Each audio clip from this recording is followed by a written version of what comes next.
Grabe. Tignan nyo maaga pa lang to.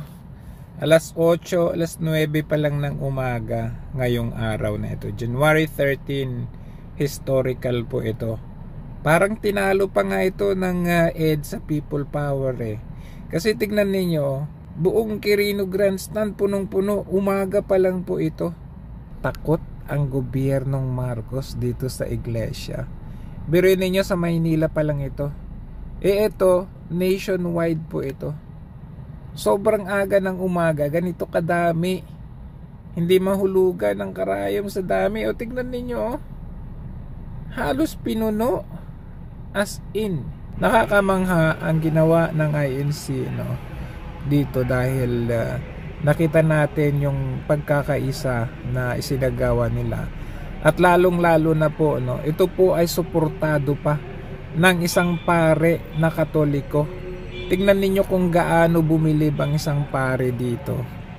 Noong narinig ko na magkakaroon ng rally ang INC from the mouth of the mayor, nung nag-meeting kami doon sa kanyang office, wow, magrarally ang INC at sila yung namamahala, spearheaded by the INC brothers and sisters.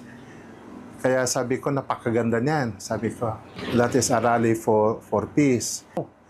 Pwedeng sumali? Parang ganon. Sabi ko agad sa kanya, pwede sumali. Sabihin mo, sasali ko. Para sa akin, ina-announce ko na dito sa simbahan na bilang parish administrator ng cathedral, you can join by your own decision. Basta mature yung decision ninyo. Kung tatanungin kayo, sino yung nag-utos, sabi niyo wala. Yung sarili namin na conviction na mag-join sa peace rally. Dahil ito po ay napakagandang rally. Napapanahon po. After this rally, yung peace rally na sinimulan ng INC, siguro tayo din, sabi ko sa mga kasama ko, tayo din, magra-rally tayo in connection sa peace rally ng INC, in support of them.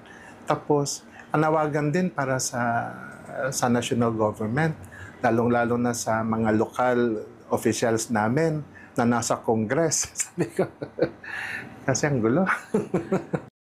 Focus lang sila sa trabaho nila. Legislative gagawa sila ng batas para sa kabubuti ng bansa. Lalong-lalo na sa mga magsasaka. Personally po, ako optimistic ako na talagang maganda po yung darat na ng rally na ito. Dahil you have numbers. Marami kayo sa INC at alam namin yung pamumunuan na kung anong sasabihin noong nasa simbahan, yung namumuno, ay susundin ng mga nasa ibaba.